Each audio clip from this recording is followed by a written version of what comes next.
Robinson Crusoe. Chapter 4. First Weeks on the Island. When I waked it was broad day, the weather clear, and the storm abated, so that the sea did not rage and swell as before.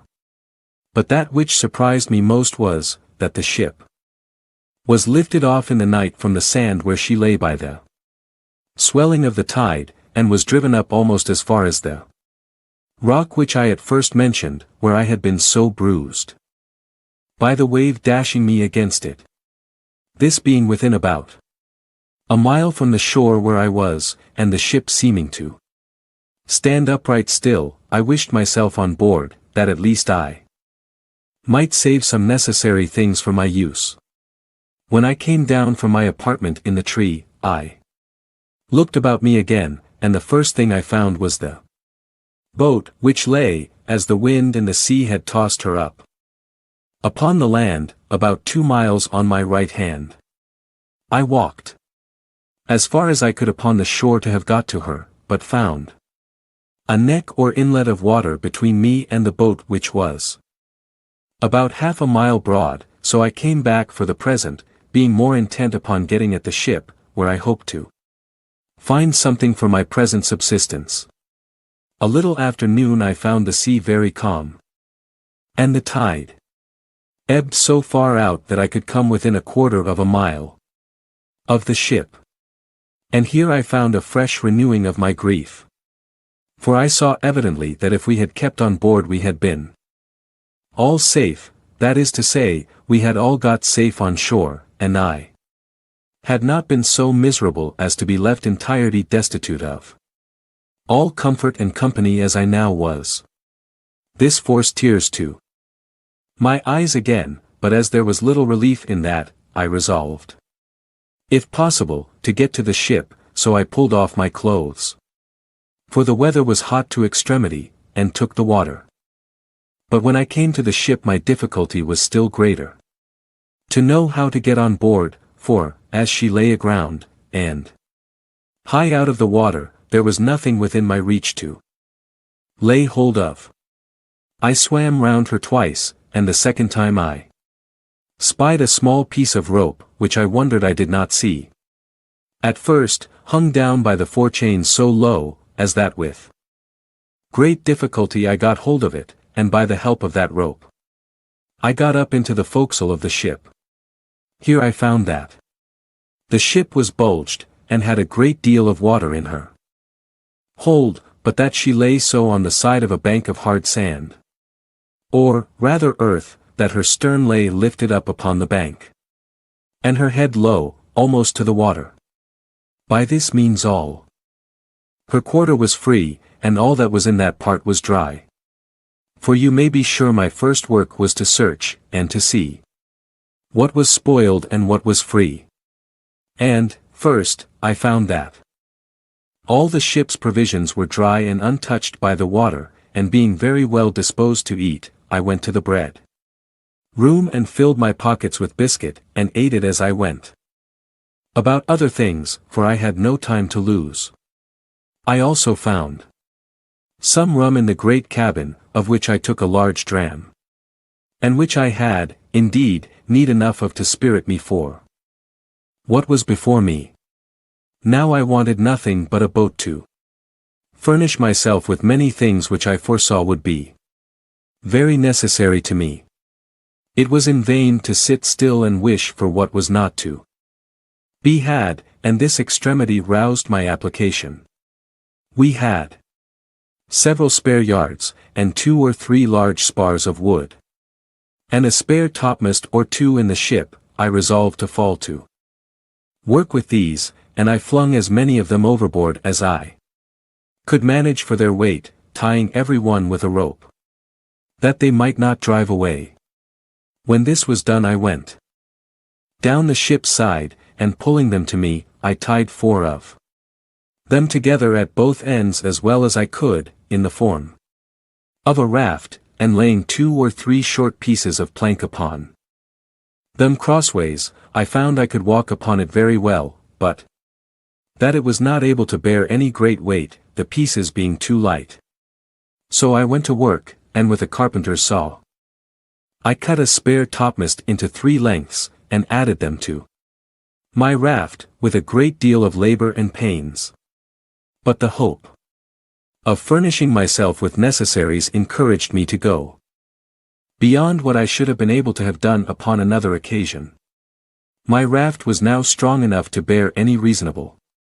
weight. My next care was what to load it with, and how to preserve what I laid upon it from the surf of the sea, but I was not long considering this. I first laid all the planks or boards upon it that I could get, and having considered well what I most wanted, I got 3 of the seamen's chests which I had broken open, and emptied, and lowered them down upon my raft. The first of these I filled with provisions, viz. bread,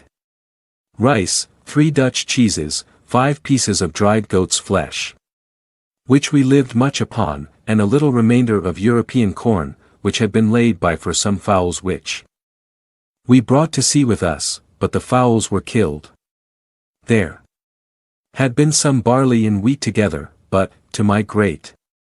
disappointment, I found afterwards that the rats had eaten or spoiled it all. As for liquors, I found several cases of bottles belonging to our skipper, in which were some cordial waters, and, in all, about 5 or 6 gallons of rack. These I stowed by themselves, there being no need to put them into the chest, nor any room for them. While I was doing this, I found the tide begin to flow, though very calm. And I had the mortification to see my coat, shirt, and waistcoat, which I had left on the shore, upon the sand, swim away. As for my breeches, which were only linen, and open-kneed, I swam on board in them, and my stockings. However, this set me on rummaging for clothes, of which I found enough, but took no more than I wanted for present use, for I had others things which my eye was more upon, as first, tools to work with on shore. And it was after long searching that I found out the carpenter's chest, which was, indeed, a very useful prize to me, and much more valuable than a shipload of gold would have been at that time. I got it down to my raft, whole as it was, without losing time to look into it, for I knew in general what it contained. My next care was for some ammunition and arms. There were 2 very good fowling pieces in the great cabin, and 2 pistols. These I secured first, with some powder horns, and a small bag of shot, and 2 old rusty swords. I knew there were 3 barrels of powder in the ship, but knew not where our gunner had stowed them, but with much search I found them, 2 of them dry and good, the 3rd had taken water. Those 2 I got to my raft with the arms. And now I thought myself pretty well freighted, and began to think how I should get to shore with them, having neither sail or nor rudder, and the least capful of wind would have overset all my navigation. I had 3 encouragements: first, a smooth, calm sea; 2, ndly, the tide rising, and setting into the shore; 3, rdly, what little wind there was blew me towards the land. And thus, having found 2 or 3 broken oars belonging to the boat, and, besides the tools which were in the chest, I found 2 saws, an axe, and a hammer. With this cargo I put to sea. For a mile or thereabouts my raft went very well, only that I found it drive a little distant from the place where I had landed before, by which I perceived that there was some indraft of the water, and consequently I hoped to find some creek or river there, which I might make use of as a port to get to land with my cargo. As I imagined, so it was. There appeared before me a little opening of the land, and I found a strong current of the Tide set into it, so I guided my raft as well as I could. To keep in the middle of the stream. But here I had like to have suffered a second shipwreck. Which, if I had, I think verily would have broken my heart. For, knowing nothing of the coast, my raft ran aground at one end of it upon a shoal, and not being aground at the other end, it wanted but a little that all my cargo had slipped off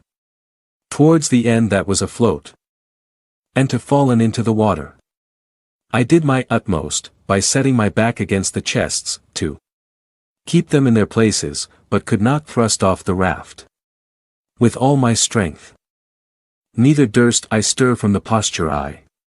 was in, but holding up the chests with all my might, I stood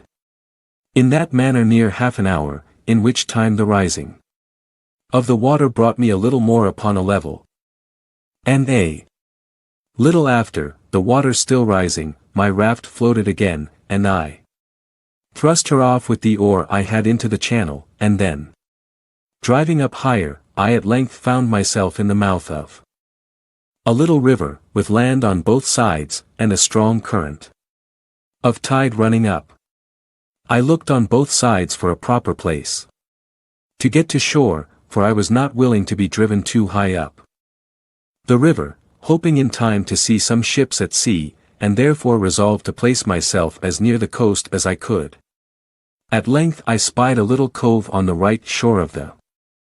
creek, to which with great pain and difficulty I guided my raft, and at last got so near that, reaching ground with my oar, I could thrust her directly in. But here I had like to have dipped all my cargo into the sea again, for that shore lying pretty steep, that is to say sloping, there was no place to land, but where one end of my float, if it ran on shore, would lie so high, and the other sink lower, as before, that it would endanger my cargo again. All that I could do was to wait till the tide was at the highest, keeping the raft with my oar like an anchor, to hold the side of it fast to the shore, near a flat piece of ground, which I expected the water would flow over, and so it did. As soon as I found water enough, for my raft drew about a foot of water, I thrust her upon that flat piece of ground, and there fastened or moored her, by stick ing my two broken oars into the ground, one on one side near one end, and one on the other side near the other end. And thus I lay till the water ebbed away, and left my raft and all my cargo safe on shore. My next work was to view the country, and seek a proper place for my habitation, and where to stow my goods to secure them from whatever might happen. Where I was, I yet knew not, whether on the continent or on an island, whether inhabited or not inhabited, whether in danger of wild beasts or not. There was a hill not above a mile from me, which rose up very steep and high, and which seemed to overtop some other hills, which lay as in a ridge from it northward. I took out one of the fowling pieces, and one of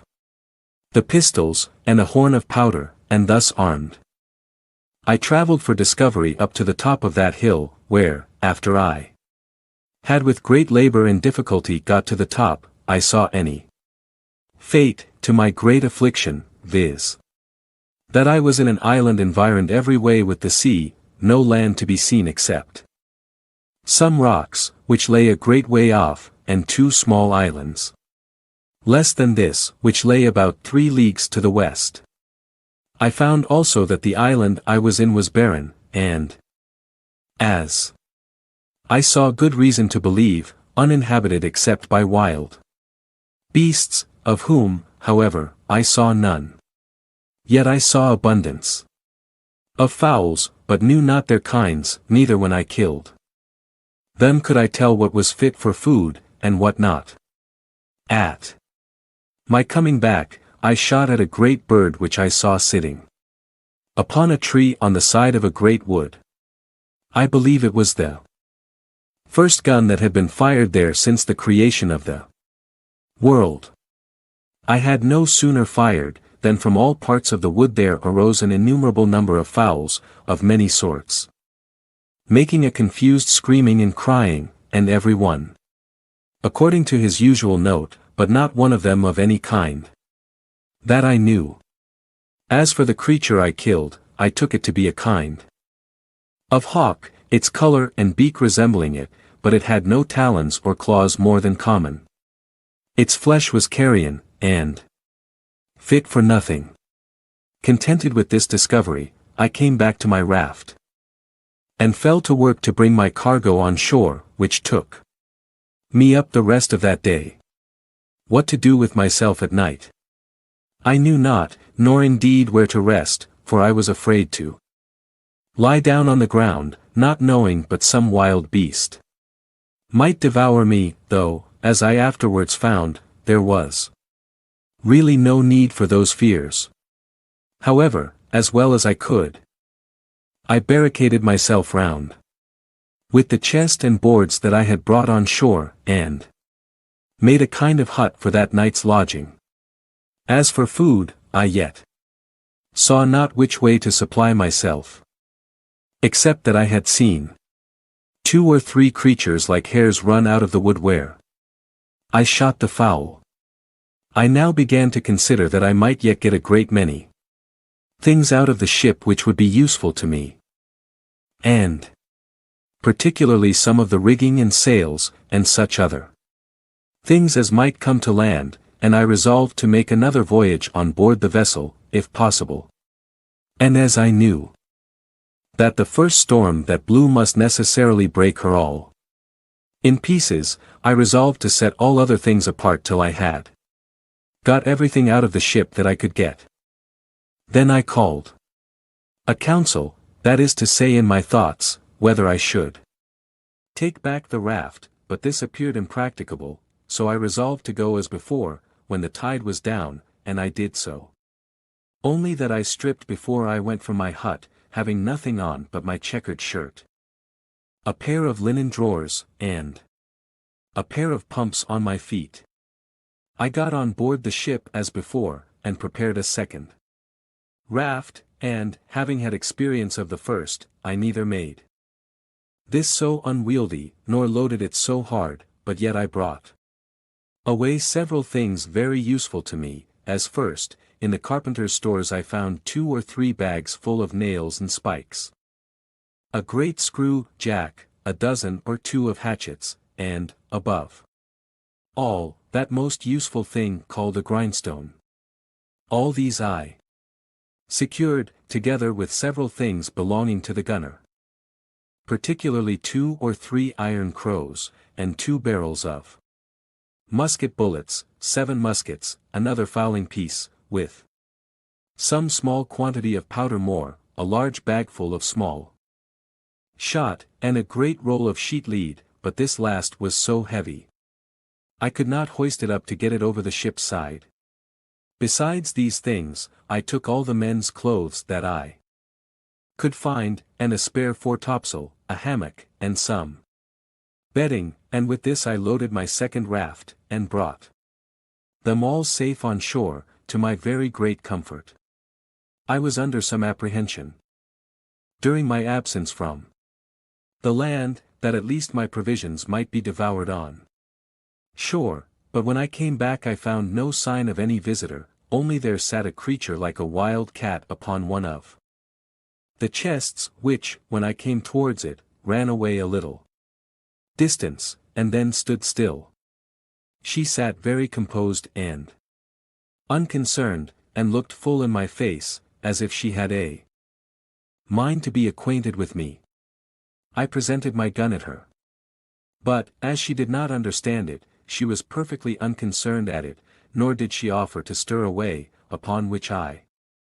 tossed her a bit of biscuit, though by the way, I was not very free of it, for my store was not great. However, I spared her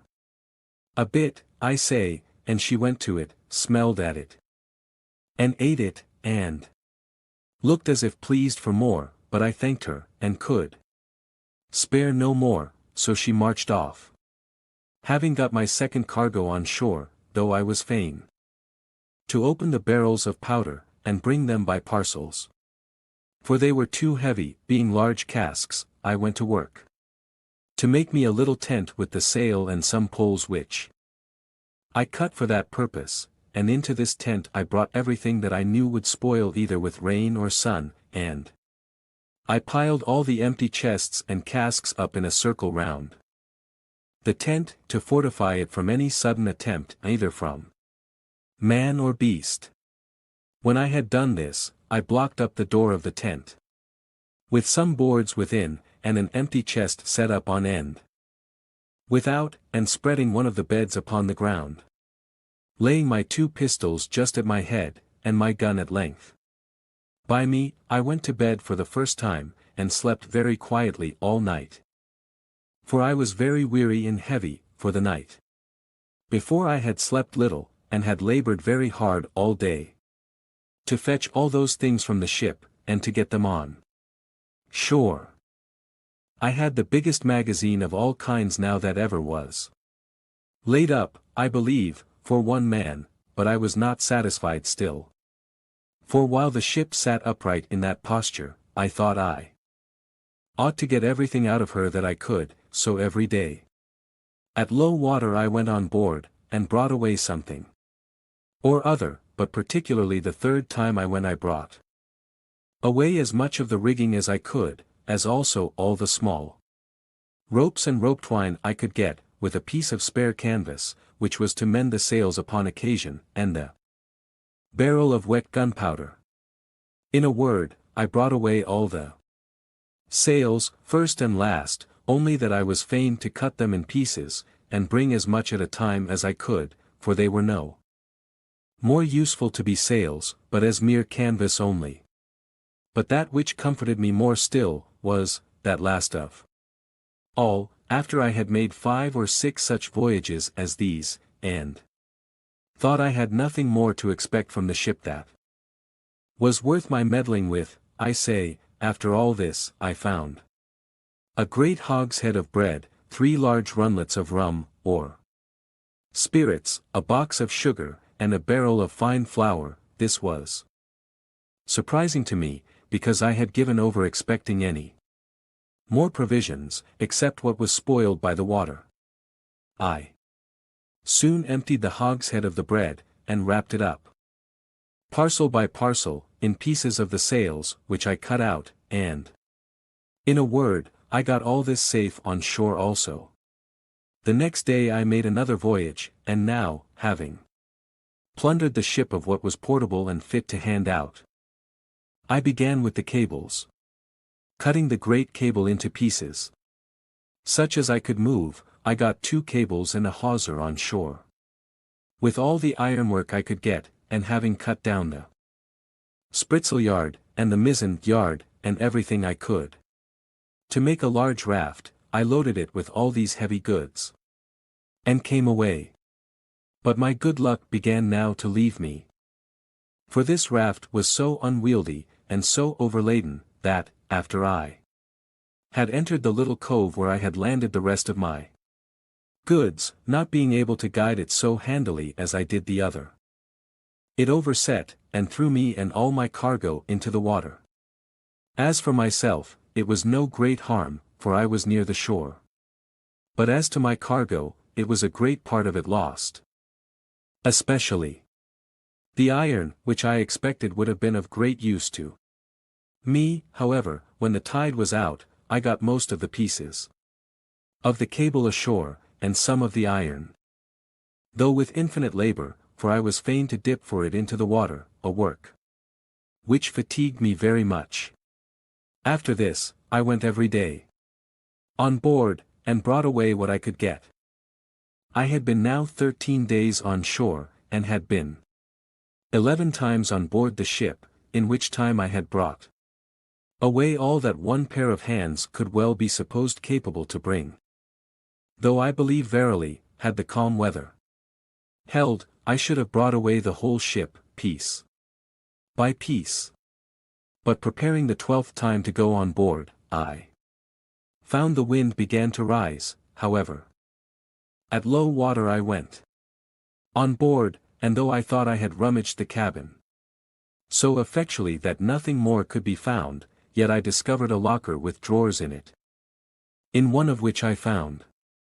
2 or 3 razors, and 1 pair of large scissors, with some 10 or a dozen of good knives and forks. In another I found about £36 value in money, some European coin, some Brazil, some pieces of 8, some gold, and some silver. I smiled to myself at the sight of this money. "O drug,"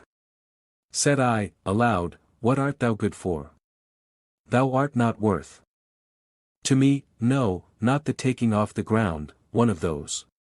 knives is worth all this heap. I have no manner of use for thee. E'en remain where thou art, and go to the bottom as a creature whose life is not worth saying." However, upon second thoughts I took it away, and wrapping all this in a piece of canvas, I began to think of making another raft. But while I was preparing this, I found the sky overcast, and the wind began to rise, and in a quarter of an hour it blew a fresh gale from the shore. It presently occurred to me that it was in vain to pretend to make a raft with the wind offshore, and that it was my business to be gone before the tide of flood began, otherwise I might not be able to reach the shore at all. Accordingly, I let myself down into the water, and swam across the channel which lay between the ship and the sands, and even that with difficulty enough, partly with the weight of the things I had about me, and partly the roughness of the water, for the wind rose very hastily, and before it was quite high water it blew a storm. But I had got home to my little tent, where I lay, with all my wealth about me, very secure. It blew very hard all night, and in the morning, when I looked out, behold, no more ship was to be seen. I was a little surprised, but recovered myself with the satisfactory reflection that I had lost no time, nor abetted any diligence, to get everything out of her that could be useful to me, and that indeed there was little left in her that I was able to bring away, if I had had more time. I now gave over any more thoughts of the ship, or of anything out of her, except what might drive on shore from her wreck, as, indeed, divers pieces of her afterwards did, but those things were of small use to me. My thoughts were now wholly employed about securing myself against either savages, if any should appear, or wild beasts, if any were in the island, and I had many thoughts of the method how to do this, and what kind of dwelling to make, whether I should make me a cave in the earth, or a tent upon the earth, and, in short, I resolved upon both, the manner and description of which, it may not be improper to give an account of. I soon found the place I was in was not fit for my settlement, because it was upon a low, moorish ground, near the sea, and I believed it would not be wholesome, and more particularly because there was no fresh water near it, so I resolved to find a more healthy and more convenient spot of ground. I consulted several things in my situation, which I found would he proper for me. First, health and fresh water, I just now mentioned. 2 ndly, shelter from the heat of the sun.